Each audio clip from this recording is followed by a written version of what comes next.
Hello, welcome back to my channel. Right at the top here today, I'm gonna be totally honest. This video is, it's quite literally for me. This is me doing some homework that I've been meaning to do for a few months now, and I just keep putting it off. I keep getting busy. I keep being like, I'll do it tomorrow. And I thought, well, I should just make it into a video. That way it keeps it a little more entertaining for me, and hopefully some of you folks might find this interesting, I think. So about, honestly, like a month and a half ago, I bought this, the Atomos Ninja V. And as many of you guys know, I shoot the Nikon Z6II, or just the Nikon Z series in general. And so if you are a Nikon Z shooter, you know that this plus that allows you to unlock the 10-bit N-Log video codec format as opposed to the 8-bit internal that the camera does on its own. And the purpose of this video is nothing crazy. I want to do a comparison video of the 8-bit internal video shot flat versus the 10-bit N-Log graded with the Nikon LUT. And I know what you're thinking, Darren, there's probably like, I don't know, 5 to 10 other videos just like this one on YouTube. And that's kind of true. There sort of kind of are. I find that a lot of those videos are either way too technical, like they get into this like super, you know, they're looking at waveforms and things that I don't understand because I'm just a dumb ape. Or they're shot in scenarios that I would never really find myself in as a filmmaker.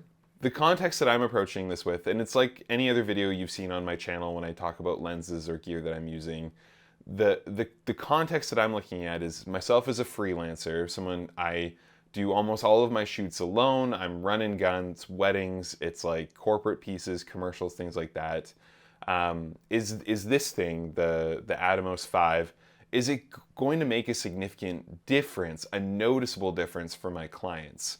So obviously shooting 10-bit versus 8-bit, there is a difference there. There's no one that could ever disagree with that. But the difference that I'm looking for is like, visually, is it noticeable? And ultimately the question that I have, is it worth setting this thing up for those corporate and commercial pieces or wedding pieces? Is it worth having like, I don't even know, like a terabyte of data after I'm done as opposed to, you know, 40 or 50 gigabytes of 8-bit internal? Are the file sizes, all of that, you know, setting this giant rig up, is that all worth the pain? Is it like visually noticeable? So I do have like a bit of a system that I want to work through today. You guys probably know at this point, this channel is incredibly unscientific. It's literally just me rambling most of the time and without much of a system or process. But I do have 5 scenarios that I find myself in pretty often as a freelancer, and I'm literally going to shoot 10-bit and then I'm going to shoot 8-bit. We're going to put them side by side, we're going to overlay them, and we're just going to take a look at them after and make some conclusions for ourselves. Is bringing this thing along worth it?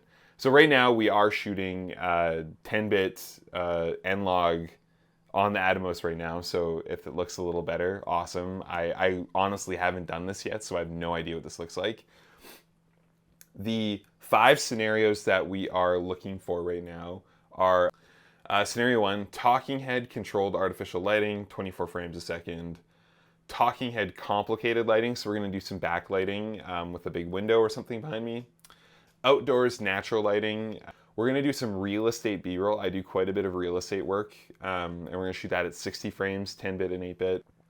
And then the last one we're doing is just some outdoor B-roll. So we're going to do some sort of like slow-mo-y, nice little parallax shots of leaves, just stuff in my backyard. I'm not really looking to overcomplicate this. And that's it. That's what we're going to do. We're going to do all of that and get to filming. And then hopefully afterwards we'll meet you folks back here and we'll make some conclusions for ourselves. Test number 1. This is the test. This is 24 frames a second, shooting on 10-bit N-Log into the Atomos Ninja.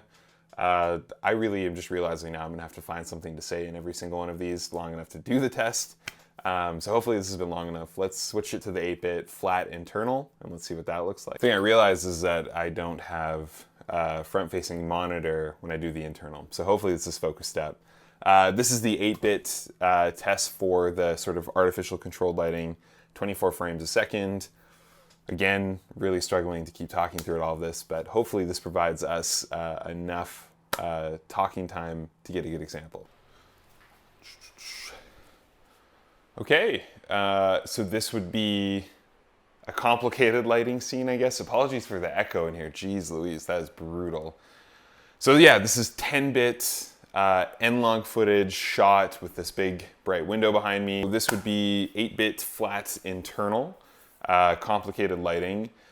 This is the test that I'm expecting the most from. However, I just looked at the back of the camera before I started shooting, and it looks pretty good. So I may be wrong. Maybe this is the one test where, and I may be wrong. This might be the test where, yeah, I'm kind of let down by the Atomos. So anyways, 8-bit flat internal, complicated lighting. Let's see how this one looks. All right, well, this would be the outdoor test.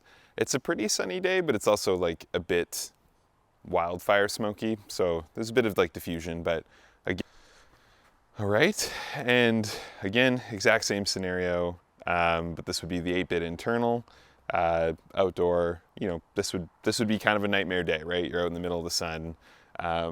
It's honestly, it's like lunchtime. So yeah, hopefully this gives us some good data on if the Ninja's worth it or not. So real quick, I realized I didn't really explain this before I walked away. We're gonna do some 60 frames a second, like real estate work. It's just gonna be of like my living room, so nothing like fancy, but really just gonna test to see if the dynamic range through the window's good. Is there like more texture in some of the walls, things like that. So let's do that test, starting with 10-bit, then 8-bit. All right, let's go.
So welcome back. You know, I thought at the end of this there would be some like pretty conclusive conclusions, but I've probably watched the little sequence that you guys just watched after editing it. I think I've watched it like 30 times. I don't have like really firm conclusions right now. Maybe you guys will have seen something I didn't. I'll also totally admit, like, I am not an expert color grader. This was really my first time working with log footage. I watched a lot of tutorials. I think I did an okay job. I do have, you know, quite a bit of experience creating that 8-bit footage. I do understand that, you know, some of what we were seeing could have been me being a bit inexperienced. If you folks have any suggestions or things that you saw that I was doing that are like super obviously wrong, I can't believe I'm going to incite this, but feel free to let that go in the comments below. I mean, I do have some conclusions, like that outdoor file, for example. That 8-bit flat file almost looked cartoonish when you put it beside the 10-bit file. Just the lighting out there was insane. The green cast up from the lawn, the haze of the smoke. Like, I myself was a little bit red just from running around. And I just found like that 10-bit file had a lot more workable data to make it something. But however, you contrast that with some of the B-roll from the interior shots, I think I almost like the 8-bit file a bit more, and that could be my color grading. That could just be me. And then again, some of those outdoor files, like the greens and the leaves, I liked that more. So I think it's a bit dependent. I'd say overall, like the 10-bit files like are better, like they do look nicer, but for reference, like just this project alone, the 10-bit folder is about 40 gigabytes, and I think all of those 8-bit files together are less than 2 gigabytes. So again, like, is it worth it? Ultimately, like, I'm gonna keep using it. I am gonna start bringing this thing along on some professional shoots, and I will report back maybe in a few months when I have some better actual client files to be looking at. But I would love to hear from you guys down below if you really saw a difference, or if you yourself have some experience using the Atomos 5, let me know down below.